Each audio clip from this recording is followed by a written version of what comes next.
এইটা ম্যাজিক্যাল কাগজ, যদি তুমি একটা হাতে রাখো তাহলে তোমার ভিতরে ম্যাজিক্যাল পাওয়ার আসবে। এটা তো অনেক ভালো জিনিস। যখন তুই ম্যাজিক করতে পারিসই না তাহলে তুই আমাদের ম্যাজিক্যাল স্কুলে কেন এসেছিস? স্যার ও ম্যাজিক করতে পারে না, ওকে মেরে ফেলুন, এখন তুই মরবি। আরে স্যার আমাকে ক্ষমা করে দিন, এই স্কুলে আমি ভুলে চলে এসেছি। আরে এখন তো আমার কাছে ম্যাজিকও নেই। বালভীর তোমার কাছেও তো ম্যাজিক নেই, এখন তো তুমিও মরবে। ওই বালভীর, আমার মনে হয় তুইও ম্যাজিক পারিস না। না না স্যার, আমিও অনেক ধরনের ম্যাজিক পারি। স্যার আমার অনেক জোরে এসেছে, আমি এখনই আসতেছি।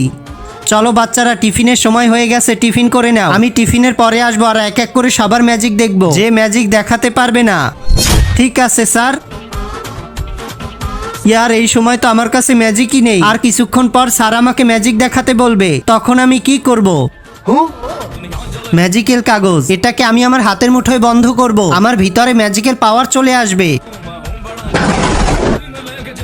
চল বালভীর, আমার তোর উপরে সন্দেহ হয়, সবার আগে তুই ম্যাজিক করে দেখা। হ্যাঁ হ্যাঁ স্যার, দেখাচ্ছি। আপনার হাতে যে তলোয়ার, সেটাকে আমি গায়েব করতে পারবো। আচ্ছা এরপর এমন কিছু হয়েছিল সেটা আপনারা দেখলে হাসতে হাসতে গড়াগড়ি খাবেন।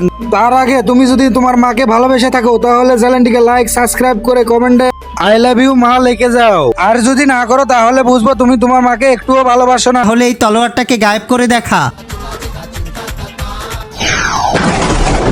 ঠিক আছে, তুই বেঁচে গেলি।